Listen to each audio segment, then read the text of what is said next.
Bismillahirrahmanirrahim. Assalamualaikum warahmatullahi wabarakatuh.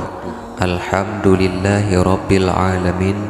Selamat berjumpa kembali di channel kita Santri. Salawat dan salam semoga senantiasa tercurahkan kepada junjungan kita baginda Rasulullah Nabi besar Muhammad sallallahu alaihi wasallam. Allahumma salli ala Muhammadin wa ala ali Muhammadin.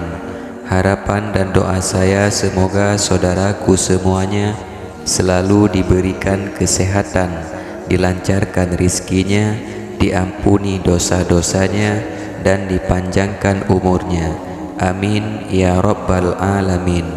Sahabat seiman yang dirahmati Allah subhanahu wa ta'ala, tentu saja ada banyak keutamaan dan manfaat yang bisa dirasakan jika senantiasa berzikir, terutama zikir Ya Latif. Arti Ya Latif adalah halus dan lembut.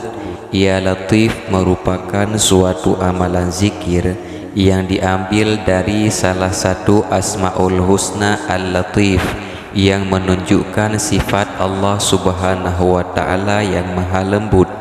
Mengamalkan zikir Ya Latif diyakini dapat mendatangkan sejumlah manfaat, di antaranya menarik dan mendatangkan rezeki, cepat terlaksana hajat-hajat dan keinginan.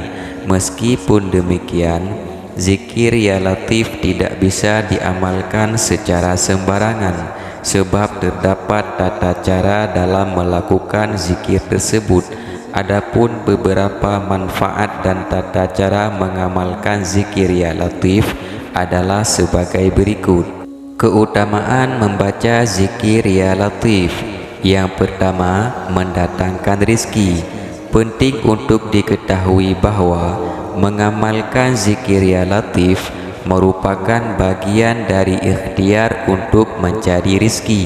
Dengan kata lain, bukan berarti bahwa hanya dengan membaca zikir Ya Latif lantas kita tidak perlu lagi melakukan ikhtiar lainnya, sehingga dalam mengamalkan zikir ini pun harus dengan keyakinan jika hakikatnya kita sedang memuji Allah subhanahu wa ta'ala dan mendekatkan diri kepadanya.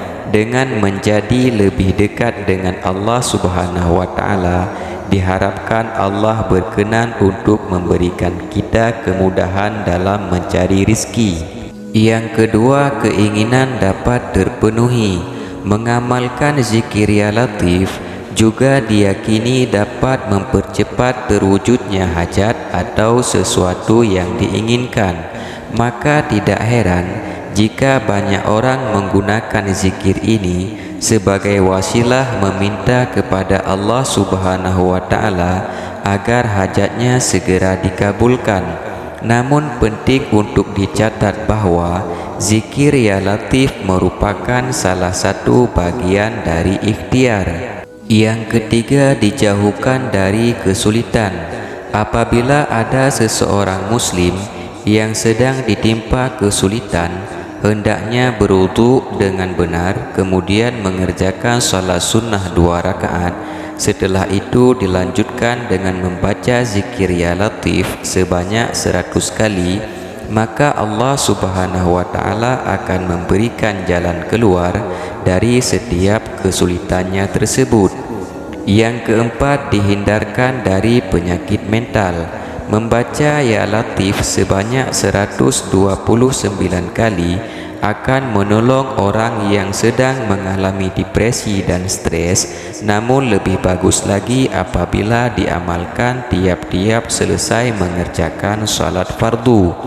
Yang kelima, diberikan kemudahan. Jika seseorang terbiasa membaca zikir Allahu latifum bi'ibadihi yarzuqu man yasha wa huwal qawiyul aziz sebanyak 9 kali setiap hari, maka dia akan mendapatkan hari yang lebih mudah dan bahagia.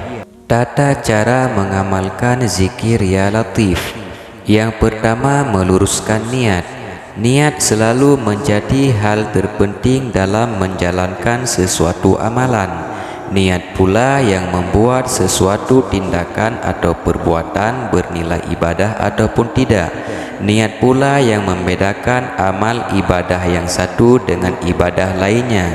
Dalam mengamalkan zikir ya latif, penting untuk meluruskan niat, yakni niat untuk menunjukkan bentuk ikhtiar agar segala hajat dan keinginan bisa tercapai. Yang kedua, waktu zikir. Secara umum, mengingat Allah Subhanahu wa taala ataupun berzikir bisa dilakukan kapan saja.